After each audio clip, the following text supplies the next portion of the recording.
Magandang araw mga ka-JDA Channel, Jason De Asis po, ang inyong lingkod na magbabahagi ng ilang malaking impormasyon para sa ating mga kababayan sa lalawigan ng Aurora at sa lahat na naabot ng ating ginagawa sa kasalukuyan. Ito po ang ating topic ngayon mga kaibigan ay may kaugnayan sa pagkakadeklara ni Agriculture Secretary Francisco P. T. Laurel Jr. itong Lunes ng isang food security emergency sa bigas batay sa mga rekomendasyon ng National Price Coordinating Council o itong NPCC. Ang deklarasyong ito mga kaibigan ay dulot ng extraordinary na pagtaas ng presyo ng lokal na bigas na patuloy na tumataas sa kabila ng pagbaba ng mga presyo sa pandaigdigang merkado at pagbawas ng taripa noong Hulyo. Ang deklarasyong ito ay nagbigay daan sa atin na ilabas yung mga buffer stock ng bigas na hawak ng National Food Authority upang ma-stabilize ang mga presyo at matiyak na ang bigas, isang pangunahing pagkain para sa milyong-milyong Pilipino, ay mananatiling accessible sa mga mamimili.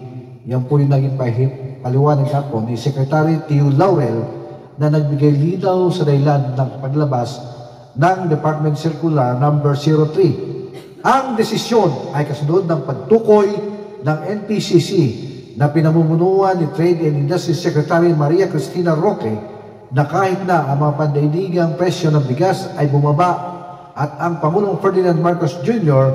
ay nagbawas ng taripa ng bigas mula 35% hanggang 15% noong Hulyo upang pababain ang mga gastos na nanatiling mataas ang mga lokal na presyo. Binanggit ng NPCC ang datos mula sa Philippine Statistics Authority na nagpakitang ang inflation ng bigas ay umabot sa 17.9% noong September 2023 na labis na lumampas sa target ng gobyerno na 4% para sa inflation ng pagkain. Ang presyo ng regular at well-milled na bigas ay nanatiling mataas, tumaas ng 19% at 20% ayon sa pagkakabanggit kumpara sa nakaraang taon. Ang inflation ng bigas ay 4.2% lamang noong Hulyo 2023. Kaya nga po mga kaibigan, sa ilalim ng Republic Act No. 12078, isang kamakailang pagbabago sa Rice Tarification Law, pinahintulutan ng kalihim ng agrikultura na magdeklara ng food security emergency bilang tugon sa mga pambihirang pagtaas ng presyo. Ang probisyong ito ay nagbigay daan sa kalihim ng Department of Agriculture na utusan ang National Food Authority na legal na pinaghigpitan mula sa pagbebenta ng bigas ng direkta sa publiko na ilabas ang mga buffer stock sa mga ahensya ng gobyerno, mga lokal na pamahalaan at sa programang Kadiwa ng Pangulo. Ang mga hakbang nito ay naglalayong ma-stabilize ang mga presyo ng bigas at protektahan ang mga mamimili mula sa karagdagang pagtaas ng presyo. Ang rekomendasyon ng NPCC na tumutukoy sa extraordinary na kalikasan ng pagtaas ng presyo ay naging mahalaga sa pag-udyok kay Secretary Teo Laurel na kumilos ng mabilis sa kabila ng mga pagsisikap na liberalisahin ang mga import ng bigas at bawasan ang mga taripa. Mabagal ang pagtugon ng lokal na merkado kung saan ang mga presyo ng tingi ay lumampas sa inaasahan.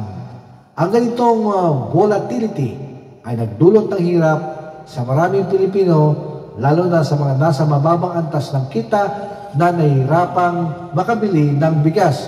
Sa kasalukuyan mga kaibigan, ang National Food Authority ay may hawak na buffer stock na humigit kumulang 300,000 metriko tonelada ng bigas. Kalahati nito ay maaaring ilabas sa susunod na 6 na buwan upang matiyak ang sapat na supply para sa mga emergency at pagtugon sa sakuna. Maaring dagdagan ng National Food Authority ang dami nito kung kinakailangan habang naghahanda itong simulan ang pagbili ng palay sa mga darating na linggo. Ang food security emergency ay mananatili hanggang sa bumuti ang sitwasyon, bagaman ang gobyerno ay nangako na regular na susuriin ang sitwasyon upang matukoy kung kailan ito maaring itigil. Ang deklarasyon nga po ni Secretary Teo Laurel ay nagpapakita ng maselang balanse na dapat itaguyod ng gobyerno sa pagitan ng mga patakaran sa bukas na kalakalan at katatagan ng lokal na merkado.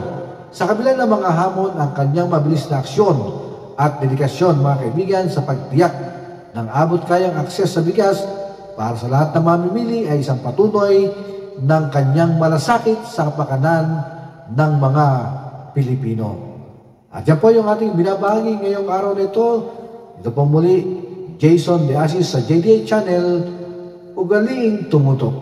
Maraming salamat po.